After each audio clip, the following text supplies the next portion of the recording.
Welcome once again to Cheesy Dan Reviews. As always, I'm Cheesy Dan. The subject of today's pizza review, Pizza Hut, specifically the large stuffed crust round cheese pizza. Now Pizza Hut has the saying, no one out pizzas the Hut, but I'm gonna be honest with you, over the past few years there's a whole lot of people out pizzaing the Hut. However, hey, we're gonna give it a try. We're gonna grade it based on its initial appearance, its day one taste, its value. We're gonna take a slice, stick it in the fridge, come back on day 3 and see what its day 3 reheat score is. Take all 4 scores, add them together, divide by 4, and now you'll know the cheesy score. It rhymes. So the question here, is this cheese really worth your dough? Let's find out.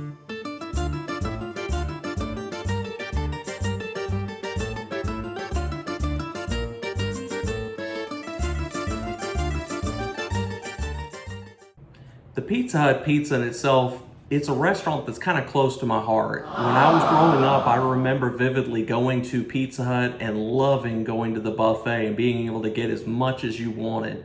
I also remember them delivering the individual personal pan pizzas and, being a kid, being able to order the exact pizza the way I wanted. I also was a huge fan of their cheese sticks, to be honest.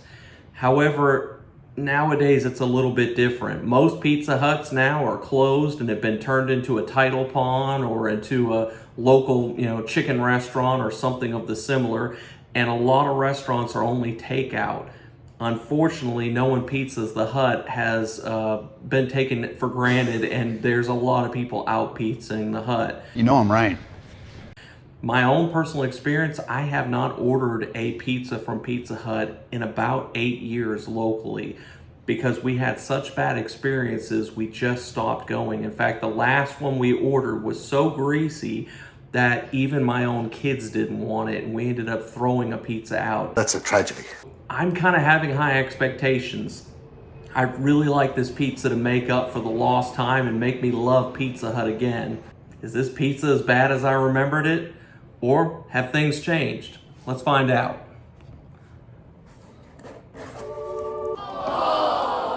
Well, our initial look here definitely has some thick crust. Of course, that's because you can see a little bit of the cheese poking out from the crust. It does not look too bad as far as grease, but I will say it is very well cooked. It's, I guess, almost a brown color in the middle where the cheese is instead of being like a cheesy white. Let's pull one slice out here and let's see if we can get a better look from the side.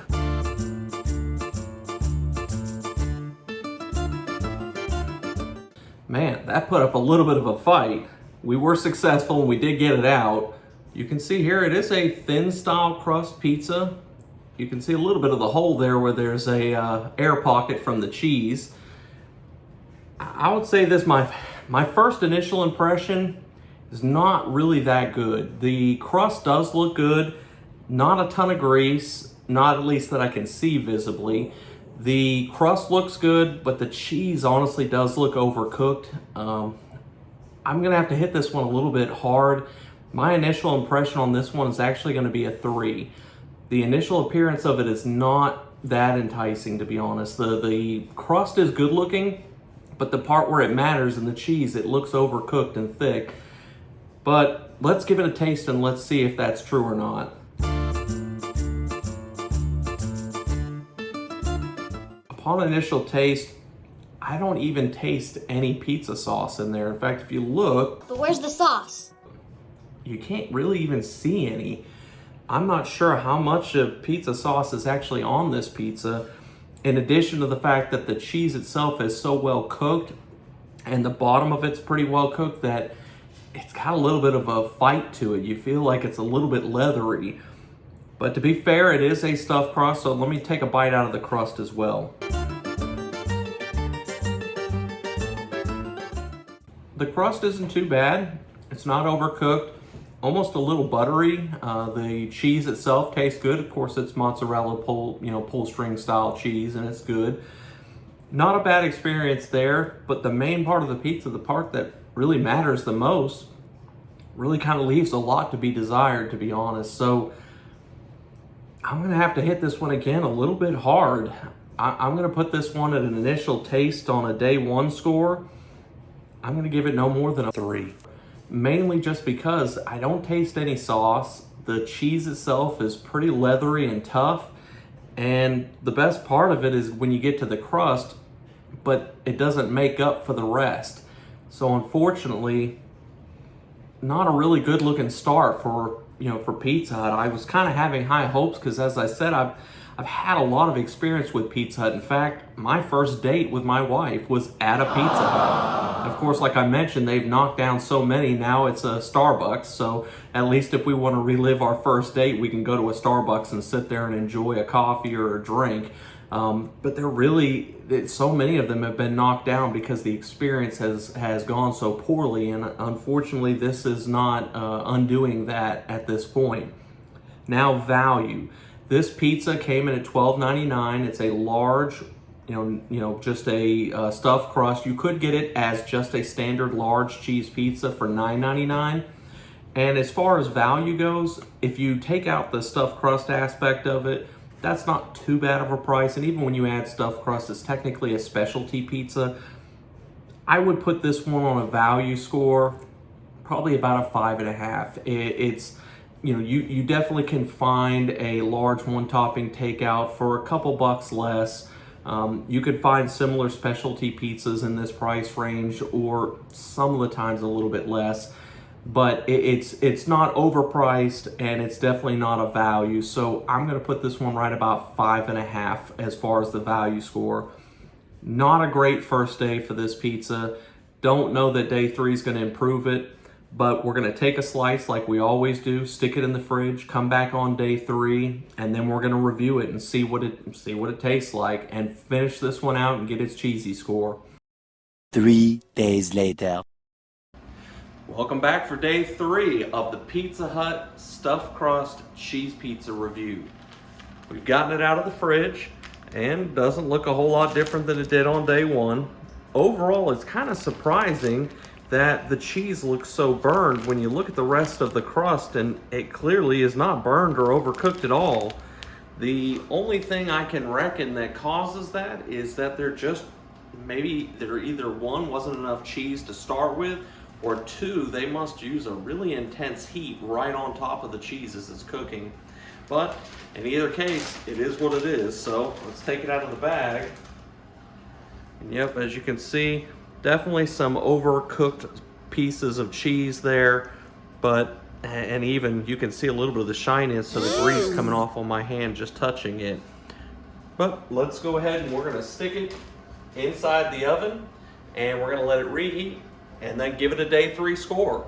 So let's get to it.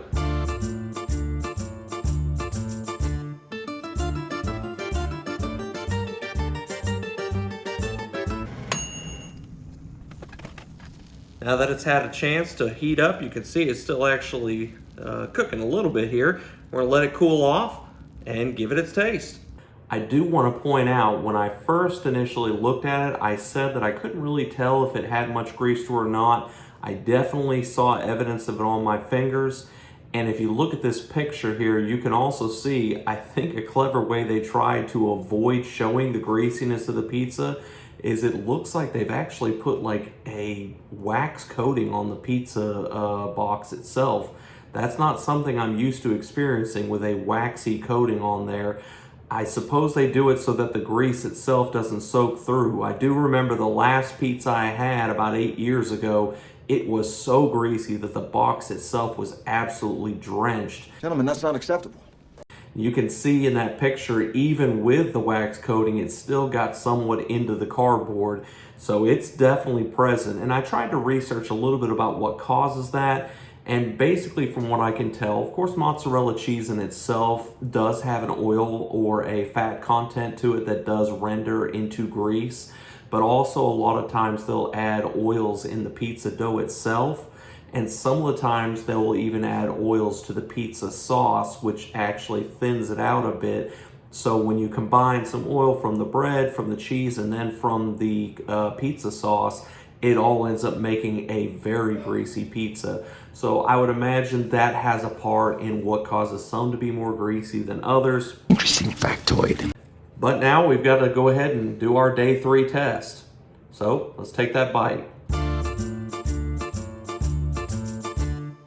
It is still just as tough and unfortunately a little more chewy than a pizza should be, as it was on day 1. But we still got to give the crust a taste because it is a stuffed crust. No surprise there, the stuffed crust holds itself fine. There's no sauce there, and kind of, I guess, the strange factor with this one is because it doesn't really have much sauce that I can find at all. It really doesn't have much degradation in taste, because typically, from my experience, it tends to be the pizza sauce itself that starts to show its age more than even the cheese and the crust itself. So in this case, there really isn't much reduction in taste. It's still gonna be about a 3 like it was on day 1. Well, with today's 3, that brings this one at a final score of 3.625. That, unfortunately, is a very poor showing. It's not what I was hoping for out of Pizza Hut, and this does place it as the lowest cheesy score to record. You have been weighed, you have been measured, and you have been found wanting. So at this point, this pizza does finish an unfortunate, unlucky 13. I really was hoping for a better, example of it, and I'm going to be fair to Pizza Hut too. I have had experiences at other Pizza Huts and known people that have had experiences at other Pizza Huts outside of my local area. It is at best a 50-50, but at the same time, there has been great experiences. So the only thing I can say is there are some people doing it right, but there's a lot of Pizza Huts doing it wrong. And I think that's what took Pizza Hut from being the king of pizza to now being left in the dust, essentially. You know, they're saying it's still no one out pizzas the Hut. I'm gonna tell you, plenty of people so far have out pizzaed this Hut. So that's my unfortunate answer on this one. A low cheesy score. I cannot recommend this pizza at this time. I wish I could. Maybe at one point I'll circle back and try another Pizza Hut and maybe have better results. I sure hope so. But with that, the only thing left to do, go ahead and hit that like button, subscribe so you can stay up to date on the latest Cheesy Dan reviews. Put some comments in. Tell me, what are your experiences? Maybe your local Pizza Hut is just as bad, or maybe it's better than mine. Hey, that's great. Let me know about that. And of course, the only thing left for us to do now is to just let you know, until we eat again, stay cheesy.